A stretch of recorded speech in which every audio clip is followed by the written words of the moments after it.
Trump issued a strong warning to Nigeria the other day, saying Christianity is facing an existential threat and the United States will not stand by while such atrocities happen. And this is him also today saying that they are killing record numbers of Christians in Nigeria and we are not going to allow that to happen. Let's listen in together. They're killing record numbers of Christians in Nigeria. And they have other countries very bad also. You know that part of the world, very bad. They're killing the Christians and killing them in very large numbers. We're not going to allow that to happen. Yeah, that's him again today. And this statement right here and his tweet the other day has definitely shaken the internet. And people are split. Some are saying he's finally calling out what the Nigerian government has been too slow to admit, that innocent people, mostly Christians, are being killed in parts of the country and nobody has been held accountable. But others are saying, hold on, this sounds a bit weird and timely coming from America, because Nigeria is not just any country. It's Africa's biggest economy with oil, gas, lithium, and influence. And whoever controls Nigeria controls a huge part of West Africa. So maybe Trump's interests are not just about saving Christians. Maybe it's also about positioning America back into a region where China and Russia are already deep in. And now in response to Trump's statement, the Nigerian government has officially rejected his claims, saying this is not a religious war, that Nigeria remains a multi-faith nation, and that the US is exaggerating the situation for political gain. They insist that what is happening is driven by terrorism, land conflicts, and criminal gangs, not religion. But here's the hard truth. Whether you call it terrorism or persecution, people are dying. And Nigeria's government's response has been painfully slow. Anyways, before we dig deeper on Trump's statement, let's deal with what is actually happening in Nigeria, because it is important we understand and we shine a light to what is happening there. According to the Armed Conflict Location and Event Data Project, which tracks violence across Africa, Nigeria recorded thousands of civilian deaths between 2023 and 2024 alone, mostly from terror attacks, communal clashes, and bandit raids. Groups like Boko Haram and ISIS West Africa have been terrorizing communities in the northeast for more than a decade now. They bomb churches, they bomb schools, and they also bomb the markets. They don't care who you pray to. They will target whoever doesn't support their ideology. Then you have the bandit groups in the northwest, and these are not religious movements. They are armed gangs involved in kidnapping, extortion, and cattle rustling. They raid the villages and they kidnap children, they burn homes, and they often escape. According to Reuters and independent analysts, mass abduction spiked in early 2024 from the 287 Kuriga school children to hundreds more across Kaduna and other states in Nigeria. And there's also another layer. Now, because of climate change and land shortage, many Fulani herders move south with their cattle and they end up clashing with Christian farmers, What starts as a land dispute quickly becomes ethnic and then becomes religious. Thousands have died in these clashes, and that is where most of the Christian persecution headlines are coming from. And yes, a big part of the violence comes from terrorism, land conflict, and banditry. But there is a heavy part that is clearly about religion, where people are attacked not because of money or land, but purely because of their faith. And I know this is hard to talk about because the moment you say religion, everyone wants to take a side. But the truth is, groups like Boko Haram or the ISIS groups also in West Africa have openly said they want to wipe out Christianity and establish their version of an Islamic state. That is the truth. They've said that. That is not me saying it. That is actually from their own statements and videos. The same ones where they've shown captives, mostly Christians, being executed for refusing to convert. These are not small isolated attacks. They have bombed churches, killed worshippers and kidnapped priests and schoolgirls for ransom or forced conversion. Think back in June 2022, the Owo church massacre in Ondo State, Nigeria. That was a Sunday morning, ordinary people in church. At least 40 people were killed. And some reports even say, no, they were more than 40. They were 80. The attackers threw explosives and opened fire in the middle of mass. It wasn't a fight over land. It was not robbery. It was not, no, we need somewhere to graze our cattle. That was pure calculated terror against people who came to worship. And it doesn't stop there. Go back to Christmas Day of 2011, the bombing of St. Teresa's Catholic Church in Mandala, just outside Abuja. Over 40 people were killed as they were leaving mass. So when people say Christians are being targeted, they are not imagining it. And I will not sit here and downplay that, because that is real. There are parts of northern and middle belt Nigeria where Christians are genuinely living in fear, where you can't ring a church bell loudly, where pastors have been told to stop preaching, where families have fled entire communities. And yes, Muslims have died too, thousands of them. We will admit that.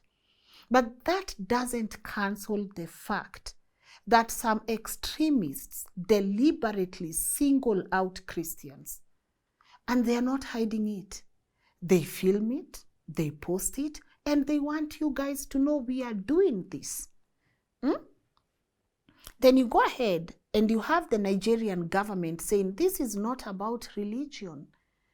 In their official response to Trump, I know we are going to get to a couple of scenarios here because we are talking about Trump's interest in Nigeria as well. I'm trying to address all the scenarios that are happening and what everyone is thinking about. So we are going to get to Trump's interest in Nigeria.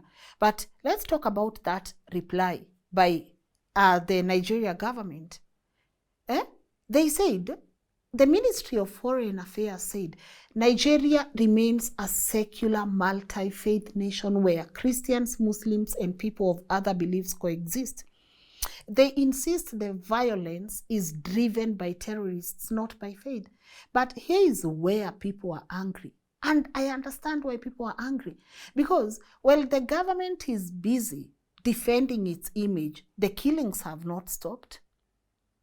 Villagers, especially in Plateau and Benue, said they've called for help and waited for days before security forces even arrive. Sometimes, after the attackers have already left, that is when the government is coming to help the people. And it's that silence, that absence of care that makes many Nigerians feel abandoned. And when people feel abandoned long enough, they will definitely start looking outside for help, which is exactly the emotional gap Trump just walked into. He's telling people, we see you, we care, and we will act. And he's speaking about it. He's answering questions about it. And he's assuring Nigerians, we got you. And for a population that has buried their loved ones without justice or government concern for years, that message is definitely going to hit deep, even if it's politically motivated. So right now, Nigeria is standing at crossroads, right? On one hand, there's a nation that is tired of bloodshed and begging for protection from its own government. On the other hand, there's a superpower that says we will not sit and watch as Christians are being persecuted. And again, at a time when this superpower is also losing grounds to China and Russia. Anyways, now that we've seen what is really happening in Nigeria, let's talk about why Trump might have made this statement. Because I said we are going to cover the different scenarios. Today we are catering to everyone's feelings. Let's look at it from a couple of sides here. Let's call this scenario number one. Maybe Trump actually means it. There's a chance that Trump's words come from a place of genuine conviction. He has always had strong ties to America's evangelical Christian base, and for years, they've been warning that Christians in Nigeria are being targeted and the world is silent. Groups like Open Doors International and Christian Solidarity Worldwide have consistently ranked Nigeria among the most dangerous places on earth to be a Christian. In 2024, Open Doors placed Nigeria number 6 globally, citing thousands of killings, kidnappings of pastors, and destruction of churches. So, for Trump's supporters, his statement is long overdue. From his view, Trump is doing what no Western leader has done. He's acknowledging a painful truth that many Nigerians have been screaming about. He's using his platform to pressure the Nigerian government and push international attention towards communities that have been forgotten. If this was any other African nation, though, where Muslims were the main victims, the world would have spoken long time ago. So they see this as a moral balance. And to be fair, Trump is not just talking, as I've said, he's issuing statements. And he reportedly reinstated Nigeria on America's countries of particular concern list, And this means America will closely monitor human rights violations related to religion. For those who truly believe faith is under attack or Christianity is under attack, this is a very welcome move because it forces Nigeria to confront a reality it has long downplayed, that, now the world is watching. So maybe in this scenario, Trump is simply being who a lot of people think he is, bold and filtered and guided by what he thinks is right. So I don't know if you agree Trump is just doing this because enyewe Christianity is under attack. And he's standing strong and he's saying, I gotta call this out, right? Now, let's move to a different scenario. Call this scenario number 2. There are some people who are saying, this ain't about faith at all. This is something else. Let's talk about Dangote Refinery and America's way back into the Sahel. So this scenario has nothing to do with religion or saving Christians.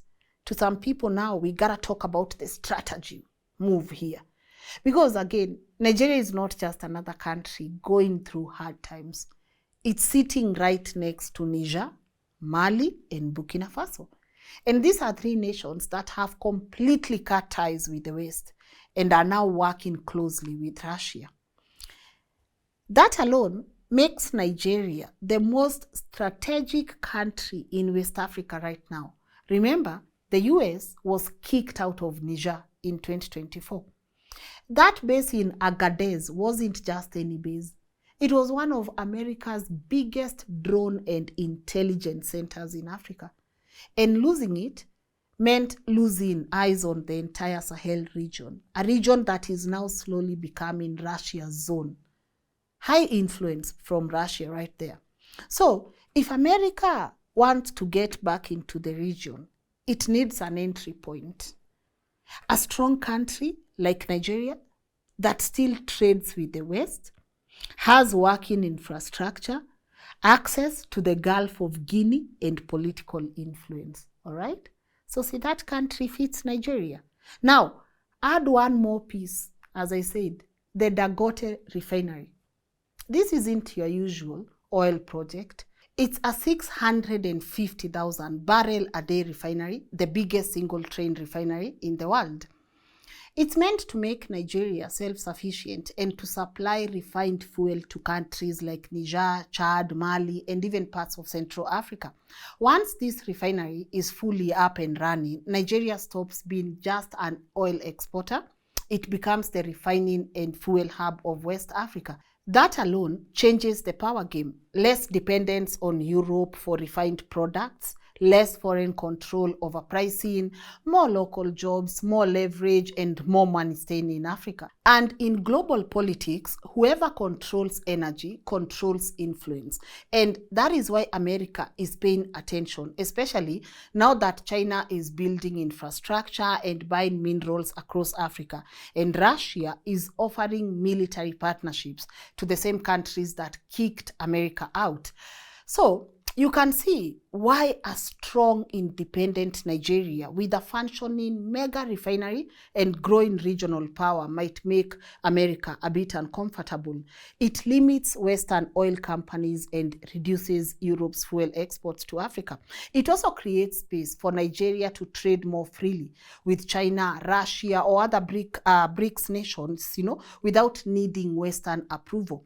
That is a big deal because energy independence doesn't just fix Nigeria's economy, it shifts the balance of global power. So when America suddenly says it's ready to act in Nigeria, whether it's under the name of protecting Christians, fighting terrorism, or stabilizing the Sahel, understand that it's not just about peacekeeping, it's about access. Access to oil, trade routes, intelligence zones, and political influence. Because where there is oil and refining, there is always geopolitics. So if you're thinking geopolitically, Nigeria becomes the next logical foothold. And the easiest way to justify attention or military presence in a sovereign country is through a humanitarian lens. First, it's protecting Christians. Next, it's stabilizing the region. And before you know it, you have a superpower calling the shots in your own backyard. And that is why Nigerians are divided, because while some see Trump as a savior speaking up for the persecuted, others see him as a strategist, reclaiming lost influence, using religion as a diplomatic key to unlock West Africa. So maybe both things are true at once. Maybe Trump does care, but also understand the power that comes with appearing to care. Maybe he's speaking to Nigerians, but he's also speaking to his supporters back home who want to see him as the global defender of Christianity. Maybe it's compassion, but also it could be control. And somewhere in between all that politics and posturing are the real victims. Families in Nigeria who just want peace, protection, and a government that doesn't need foreign pressure to save its own citizens. At the end of the day, whether Trump's statement comes from faith or strategy, the truth is people in Nigeria, Christians in Nigeria, Muslims in Nigeria, a lot of people in Nigeria are dying. And Nigeria, Africa's most powerful nation, is bleeding from wounds that no foreign leader or politician can truly heal. Honestly, most Nigerians have stopped caring about the country's oil or gold because they are saying it's not changing their lives. People are struggling, living in fear, and yet every time we hear about Nigeria's resources, it's the same story. Politicians and foreign companies are eating, and the rest of the people are left with nothing. Over half the country is in poverty. So when some say, if Trump can give us security, let him take the oil. Just give us the security. That is what we need right now. Because this oil is not helping us. These minerals are not helping us. Our brothers and sisters are dying. So if there is anyone who can guarantee us security, do it right now. And they are not saying Trump is welcome because they don't love their country. It's because majority are tired, and they are tired of dying poor in a rich nation. And when people lose faith in their own government, that is exactly how outsiders like Trump will walk in. Maybe they might be pretending to help and come in for control, but the citizens are seeing some sense of hope here. And here's the most uncomfortable part, guys, and we have to talk about it. If our governments were protecting the people, no one outside would even have a reason to speak on our behalf.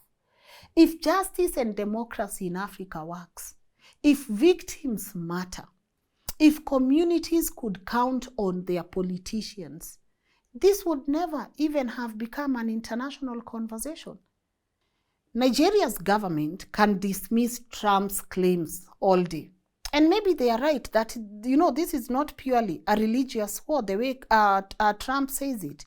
Maybe there is no genocide here. But you know what they cannot deny is that their citizens are dying in silence and the world is watching. And that is the failure we as Africans, we need to be angry about. Right now, we shouldn't be angry on whether Trump is coming or not. We have to be angry at our leaders, our politicians, for even making this an international conversation. Let's be real. It shouldn't take a US president to remind an African nation to value African lives. It shouldn't take global outrage for us to feel, urgency about our own people. And yes, Trump's statement may come with politics attached. You know how, guys, we think deeper on this show.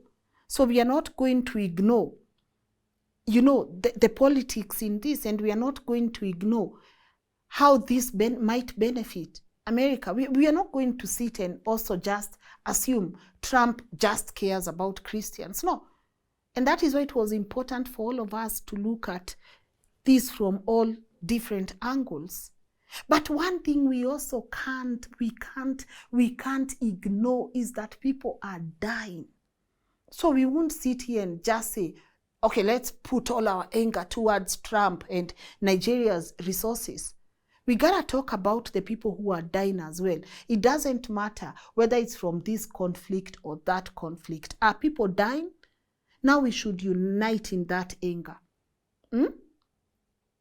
That we should actually unite in that anger. Yeah, Trump is coming, politics are attached. But global statements they come with attachments, Global leaders will issue a statement because maybe they know the end goal. But whether they do that or not, it doesn't erase the truth of the suffering on the ground. It just means that if we as Africans don't fix our own house, someone else will always use our pain for their politics. And I know there are people who will be like, Lynn, look at the arms these people are using. Because we follow the money and we follow who funds these people. Yeah, these arms, there is no way they are definitely getting to own these arms without someone backing them. Let's be angry at that. Let's follow the arms. Let's follow the money. And then most importantly, let's follow the government that is doing nothing about it. Because as we close this conversation today, I want you to think about this. What does this say about us?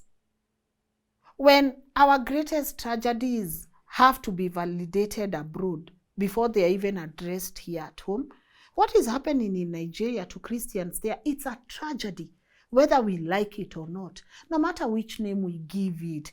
Whether we say these insecurities are coming from land, it's okay. Those who are saying that, that's okay. Those who are saying Christianity is under attack, that is okay. But what have we said? Are people dying? People are dying. And to these people, they will look at these outside powers that are ready to respond faster than their own governments, and they are going to praise them. And to us, that should actually make us ask the biggest question. So, who holds the power in Africa? If even the African Union is doing nothing about this, why do we gotta sit here and be mad at Trump? I'm gonna read you a couple of comments I gathered from Nigerians across different social media platforms who are saying we don't care about these resources, These resources are not helping us. These resources are not helping us. So they don't care.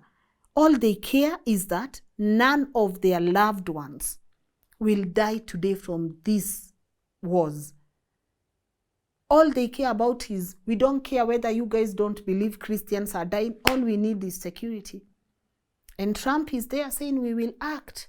We will act fast and it's gonna be sweet. And of course, there are people who are comparing this with Iraq and Afghanistan. That is the same thing America said in Iraq. That is the same thing they said in Afghanistan. It's gonna be quick and it's gonna be fast. And years later, those countries are still rebuilding themselves. But whose fault?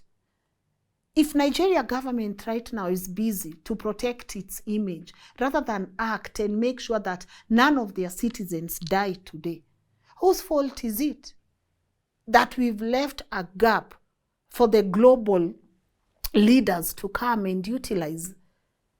Yeah, we can talk about Nigeria being rich in resources all we want, but are the people, are the normal people, the normal natives, are they benefiting from these resources?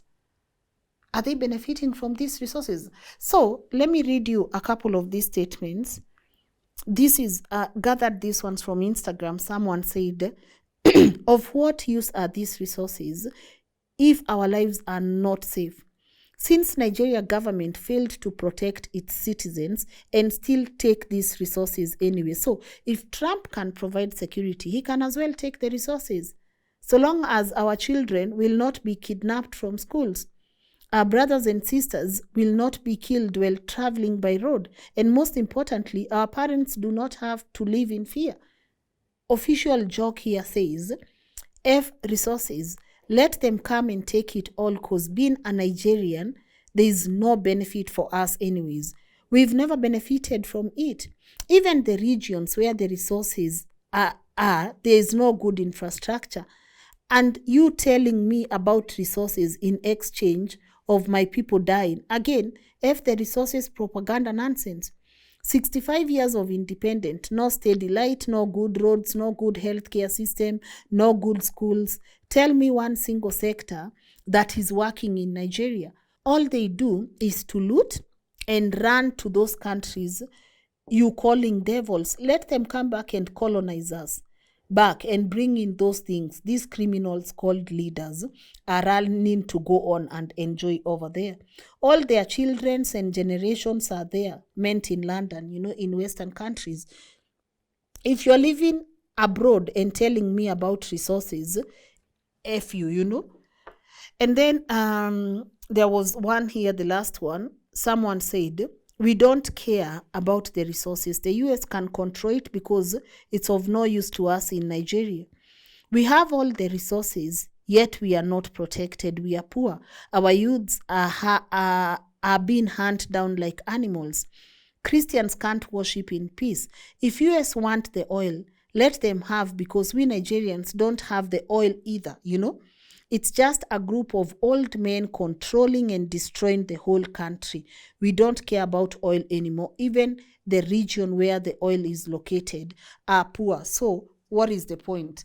You see? And to the global north, we can go out there and talk about how we have resources, but do these resources benefit the people? Do these resources benefit the people? It's the way we also flex about Africa having the most uncultivated land, and we'll go there and speak about Africa highly, but who is benefiting from these things? Because clearly it's not the local people, and that is why it was very important for me to come here and address the concerns of everyone. The ones who completely believe Christianity is under attack, and they are happy that Trump is finally calling this as it is, and to those who care about geopolitics, and they are like, something is very weird here. And to also those who are saying Dangote right now is a threat to America. We can say Dangote is a threat to America, but is he a benefit to his people? That is the question a lot of Nigerians are trying to answer. So we can't fault them for not caring about these resources. We can't fault them whether now a US wants to go. You can't fault people who don't have security. And maybe this is the card the West has mastered. As long as there is insecurity in Africa, which is also funded by them sometimes,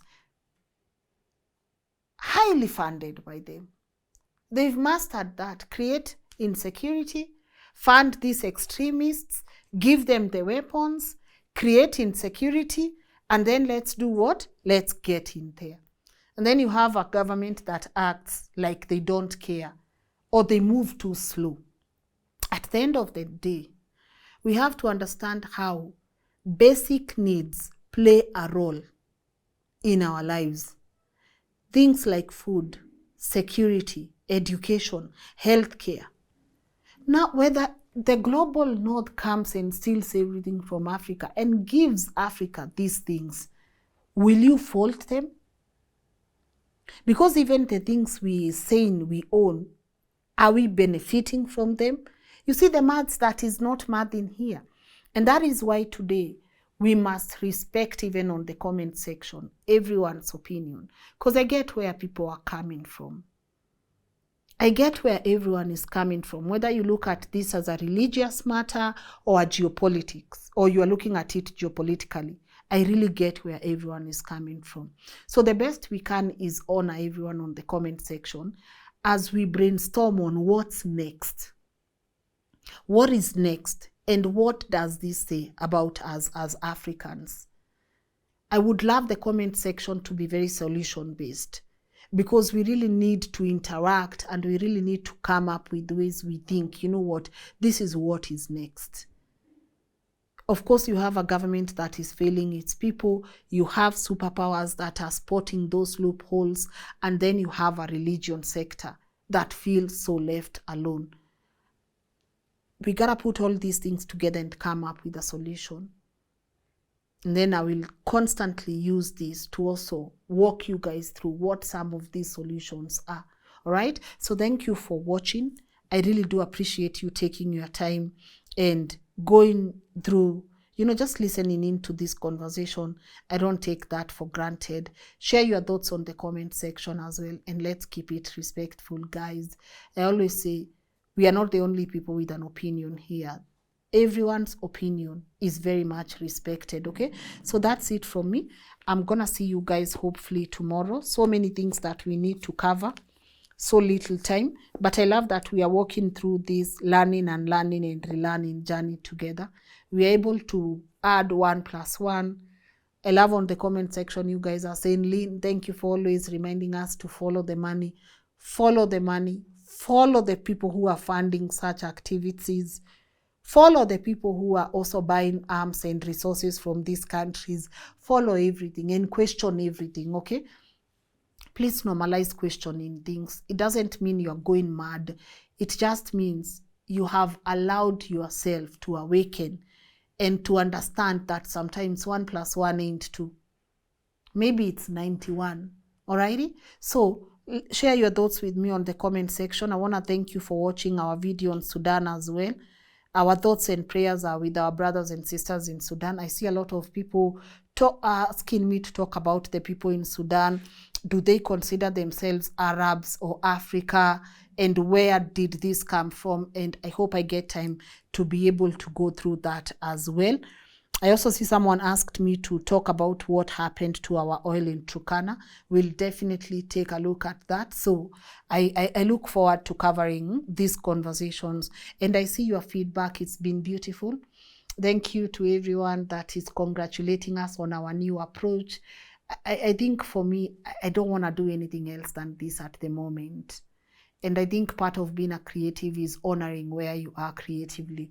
I don't think I want to do anything rather than this right now. So I appreciate you for your support and for walking through this journey with us. Thank you for 1.43 million subscribers. Subscribe if you have not.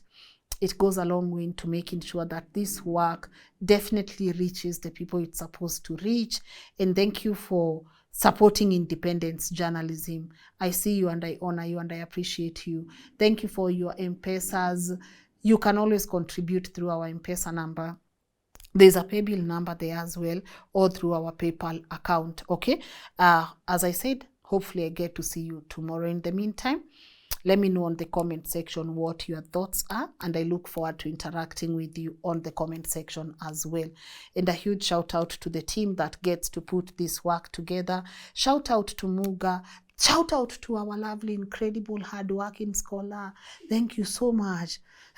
Thank you. Thank you so much, Joshua, our amazing editors, Sam, and the rest of the team at LNN. We really do appreciate you, all right? So see you guys hopefully tomorrow, okay? Bye-bye.